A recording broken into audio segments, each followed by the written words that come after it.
নমস্কার বন্ধুরা, ঝর্ণার বাঙালিয়ানায় সবাইকে স্বাগতম জানাচ্ছি। নিয়ে আসছি আজকে ডাঁটা আর ডাঁটা শাক।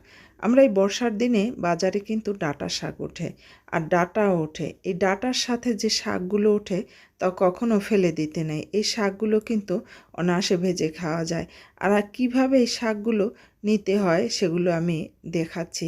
এভাবে করে ডাঁটা থেকে শাকটা আলাদা করতে হয়, তারপরে এটাকে রান্না করে খেতে হয়। আমার এভাবে আমি যতগুলো ডাঁটা আমার আছে সবগুলো শাকগুলোই আমি এভাবে খুঁটে খুঁটে নিচ্ছি।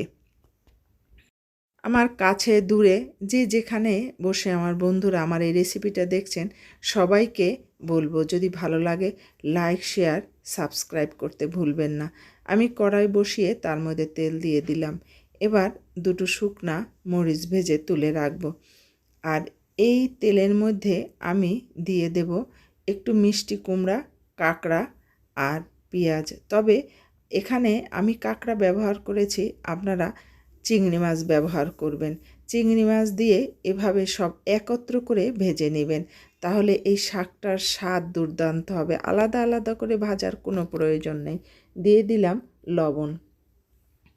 এবার এই বাকি যা দিয়েছি সবগুলো খুব ভালো করে ভেজে নিতে হবে, কুমড়া যাতে সিদ্ধ হয়ে যায়, পেঁয়াজটা নরম হয়ে যায়। আর আমি এখানে যেহেতু কাঁকড়া দিয়েছি, কাঁকড়াটাও ভাজা হয়ে যায়। যেসব বন্ধুরা নতুন নতুন আমার পরিবারের সাথে যুক্ত হচ্ছেন তাদের বলবো তারা কমিউনিটিতে এসে কমেন্ট করবেন। আসলে আলাদা করে খুঁজে পাওয়া যায় না, বোঝা যায় না। আপনারা যদি কমিউনিটিতে এসে মেসেজ করেন তাহলে কিন্তু ভালো হয়।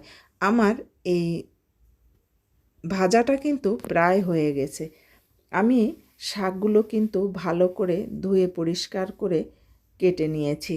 এবার দিয়ে দিলাম দুটো কাঁচামরিচ। আমার ঘরে বাচ্চা আছে, তারা এই খাবারগুলো খায়, সেই জন্য আমি কম ঝাল ব্যবহার করি। আপনারা আপনাদের সুবিধা মতো ঝাল দিবেন। আর দেখেন বন্ধুরা, আমি শাক প্রথমে ভালো করে ধুয়েছি, তারপর কেটেছি। শাক কুটে কিন্তু ধোয়া যায় না, তাহলে কিন্তু ভালো হয় না। কুটার আগে ধুয়ে নিতে হয়। আমি যেভাবে ধুয়ে কুটে নিয়েছি। এবার এই শাকগুলোকে আমি ভালো করে এই আগে যে মশলাটা দিয়েছি, মিষ্টি কুমড়া, তারপরে পেঁয়াজ আর দিয়েছি কাঁকড়া। ভাই, এই কাঁকড়া দিয়ে শাক রান্না খেতে যে এত ভালো লাগে সে বলে বোঝাতে পারবো না। অল্প একটু জল দিয়েছি, এবার ঢাকনা দিয়ে রান্না করতেছি।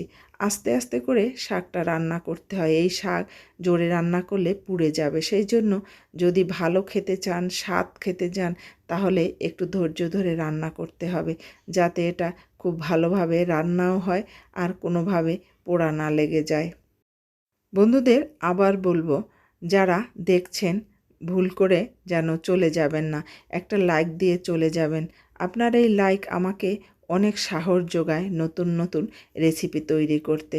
আবার আমার শাকটা কিন্তু হয়ে গেল, একটু চামচ দিয়ে আমি এভাবে টাকায় টাকায় আরেকটু নরম করে নিচ্ছি। এবার আমার শাকটা কিন্তু পুরোটাই হয়ে গেল। যে যেখানে বসে দেখছেন আবারও বলবো, যদি ভালো লাগে অবশ্যই সাবস্ক্রাইব করে দিবেন। আপনার এই সাবস্ক্রাইব আমাকে অনেক দূর নিয়ে যায়। ভালো থাকবেন, সুস্থ থাকবেন। আবার নতুন একটা রেসিপি নিয়ে আপনাদের সামনে হাজির হব। ধন্যবাদ সবাইকে, যে যেখানে বসে দেখলেন।